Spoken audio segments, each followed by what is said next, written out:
Back again, friends. We're doing Zane and the Hurricane. We are on chapter 27. Let's get started. Stupid water. Algiers, Algiers. Mr. True keeps mumbling. Can you get over to Algiers? Belinda, help us. If you didn't know better, you might think the old man had been drinking because of the way he slurs his words. But the scary fact is he's not drunk. He's sick. Bad sick. Sick with fever from his foot and ankle, which have turned all purple and swollen up to about twice the normal size. We're pushing his chair down the middle of the street, what Malvina calls the neutral ground, with the sun blazing and the heat rising from the pavement.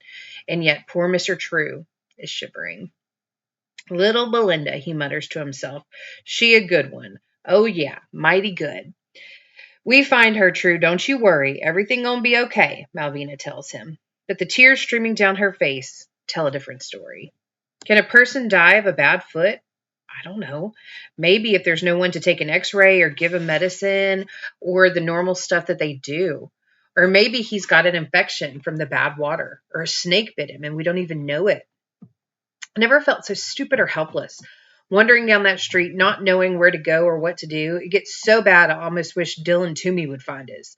So I wouldn't have to think about anything or make any decisions. Malvina says, you take the chair. I'm going to go ask where we go.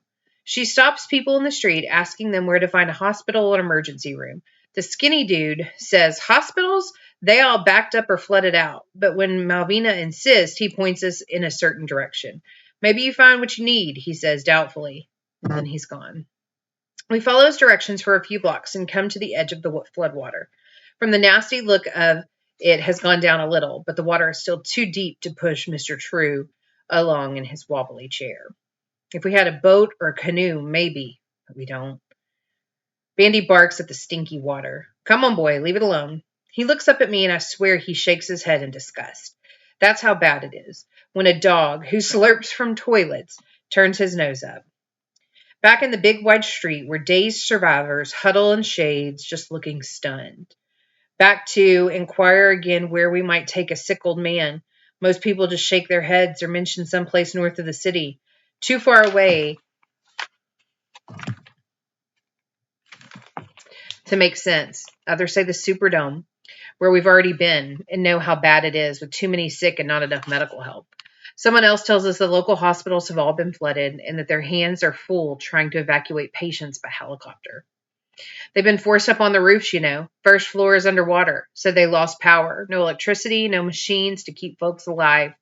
Somebody tell me the Red Cross is coming with clinics and nurses and all that, but I ain't seen them.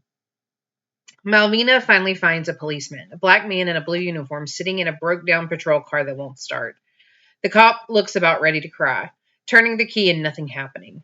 He tells her pretty much what the other dude said about the hospitals being flooded and overwhelmed and that maybe we should try to take our chances at the Superdome. Same old story.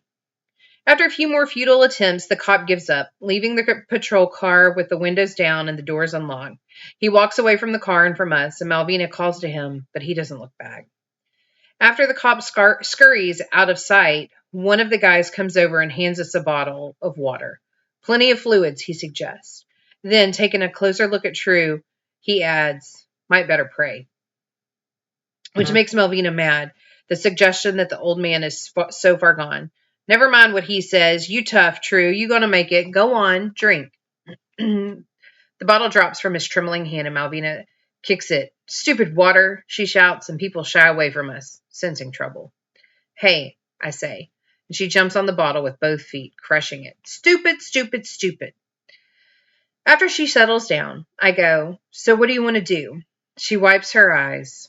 Only thing left, she says, go to Algiers like you want. How do we get there? I ask. I don't know, she says, but I'm pretty sure we have to cross the river. When we ask which way to the river, everybody points in the same direction. Chapter 28, Wonder Dog.